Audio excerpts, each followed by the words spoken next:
The healthcare summit this week, there was one Republican President Obama didn't want to mess with, someone who knows as much about the issue as he does.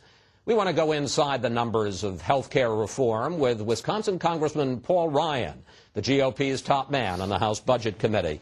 Congressman, one of the big disagreements, in fact, perhaps the first big disagreement at the summit, was the question of whether or not the Democratic plan would raise or lower people's health care premiums. Isn't it true, in fact, that most Americans would end up paying less? No, it's not true. The Congressional Budget Office says they will get higher premium increases, 10 to 13%. Private actuaries put those premium increases in a double-digit to triple-digit territory. The Blue Cross plans are telling us you're going to see a massive spike in premiums for people. That's the problem. What we're hearing coming out of Washington, the rhetoric, doesn't match the actual facts that are underneath this legislation. Well, let me ask you about that, because I want to put up, you know, for lack of anybody better, we're dealing with the Congressional Budget Office, nonpartisan agency, and here's what they said. Let's put the numbers up on the screen. It said that for those in large group policies, there would be somewhere between no change and a 3% decrease in premium costs. And it said for those in the individual market, the average premium, as you said and as Lamar Alexander said, would go up 10 to 13%. But the CBO added that those folks would get better policies and well over half would get subsidies, quote, that would reduce their costs well below the premiums that would be charged for such policies under current law. Congressman? Well, if you had subsidies, sure. But let's get this point clear. We're not going to have more insurance competition under this new law. We're going to have less insurance competition. That's going to increase prices. And if you put more mandates on insurance, as this does, this federalizes the regulation of health insurance, displacing states' rights. That's going to make it more expensive. So what this bill attempts to do is, yes, make health insurance much more expensive, and then just have Washington subsidize more of it to try and limit people's out-of-pocket costs. That's a deficit nightmare. It's a cost nightmare. And so you will be putting more costs onto the backs of the taxpayers at the end of the day here. All right. Well, let's talk about the question of cost, because that was something that you brought up with the president. Yeah. Another big disagreement is whether, as you said, the Democratic package bends the cost curve of government spending up or down, as the Democrats claim. And again, let's go to the CBO, which says that the Senate bill would cut the deficit by $132 billion over the first 10 years. Okay, so the CBO has to score the legislation that's put in front of them. And the legislation that's been put in front of them is full of smoke, mirrors, and gimmicks. Let me give you an example. It double counts Medicare cost savings. It double counts increased taxes for Social Security, increased premiums for this new Class Act. If you take all the double counting out of the bill, which the CBO can't do because that's the way it's put in front of them, this thing has a $460 billion deficit in the first 10 years, a $1.4 trillion deficit in the second 10 years. Explain the double counting, because you made a big point of that at the summit. Okay, so two things. This bill looks like it reduced the deficit because they raised taxes $500 billion over 10 years and cut Medicare $500 billion over 10 years to pay for 6 years of spending. So 10 years of tax increases and Medicare cuts with 6 years of spending makes it look as if this thing reduces the deficit. And then if you double count those tax increases, those Medicare cuts, which this does do. Well, explain the double counting, though. What do you mean double counting? Right. So they're bringing in more money for premiums to pay for a new entitlement called the Class Act. You can't count that premium increase for deficit reduction. They're taking more money in Social Security taxes, which is reserved for Social Security benefits. And if you're not going to pay those benefits, then you can use it. But you can't count it both for paying benefits and reducing the deficit. If you're going to say that all these Medicare cuts are improving the solvency of Medicare, which is what they say, then you can't use that money to spend on the creation of another government program.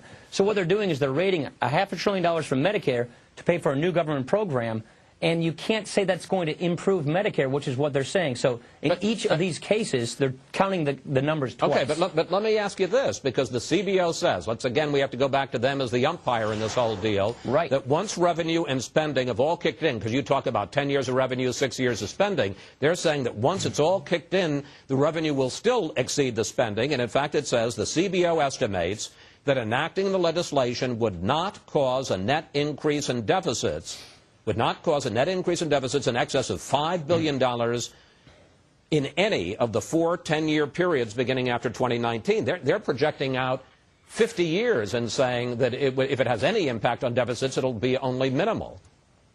Now, there are a couple, I can go great into the detail here, but one of the things they're saying is... Please don't do that. Okay. One of the things they're saying is we're putting this new commission in charge of Medicare that is not elected, unelected bureaucrats to ration care and put the clamps down on spending. And they're saying if this commission does its job, cuts Medicare even more across the board, then that will happen.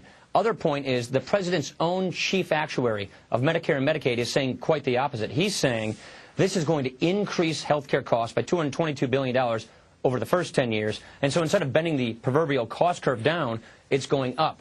So when you actually look at a real-life look at how these numbers add up, and you take out the smoke and mirrors that the CBO can't take out in their analysis, it reveals these things as not being true.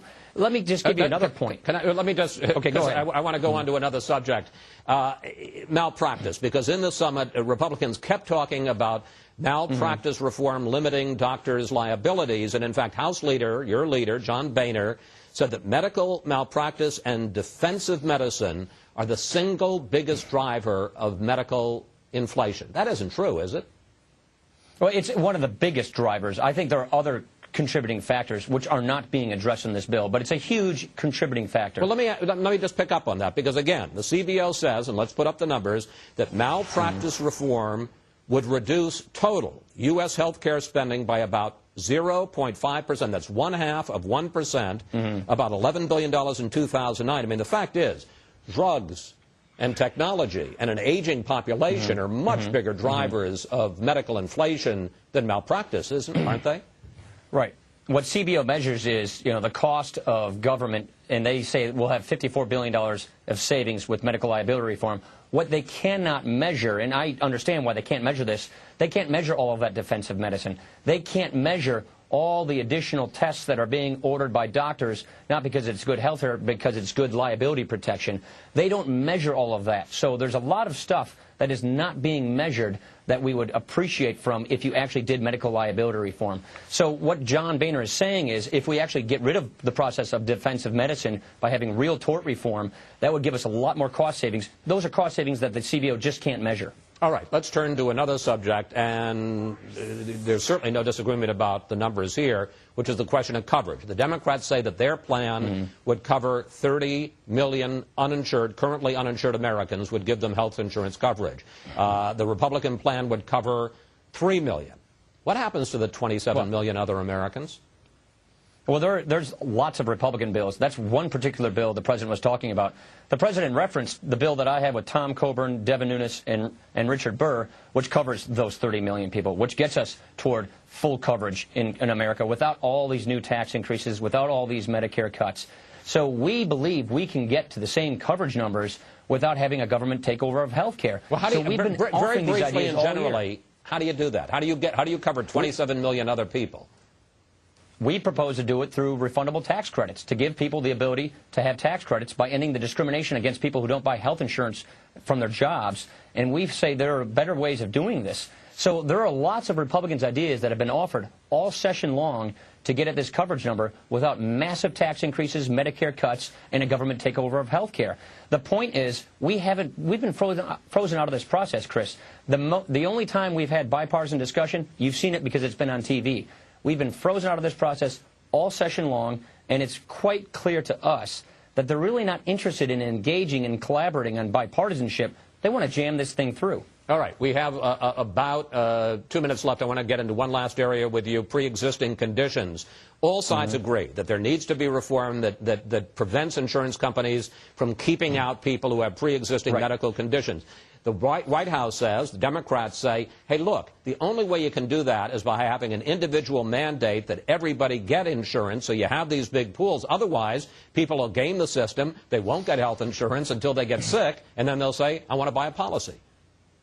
That is not the only way to do it, and the Republican alternative says there's a better way to do it, which is well-funded high-risk pools in the states that make sure we target subsidies to those people who have pre-existing conditions. You accomplish two things by doing that. You make sure that that person who has a chronic disease gets the care they have and they need so that they don't go bankrupt when they get sick. And by subsidizing their coverage, you actually lower the price of health insurance for everybody else. Unlike the Democratic plan, it raises everybody's health care costs. So what we're saying is you don't have to unnecessarily raise everybody's premiums to help those with pre-existing condition. Let's target and focus our support to those with pre-existing conditions to help them get affordable coverage. And by doing it the way we're proposing to do it, you actually lower everybody else's premiums. We think that's a better idea, and you can do it without making everybody buy health insurance. Look, this is a new... Let me give you this. They're saying you have to buy what the federal government defines. We've never done that before. And real quickly, we got less than 30 seconds left. Congress Speaker Pelosi is saying, you know, we're going to push the Senate bill and a reconciliation, a fixed bill through. Do the Democrats have a majority of votes to get the comprehensive health care plan through the House? They do not now have the votes from our best count. I wouldn't count her out because she is very good at muscling votes. They were down 24 on cap and trade the night before. They passed it by 8. So the Speaker is very good at making deals behind closed doors and muscling votes. But right now, they don't have the votes. Congressman Ryan, we want to thank you. As always, it's a pleasure, sir. Thanks, Chris.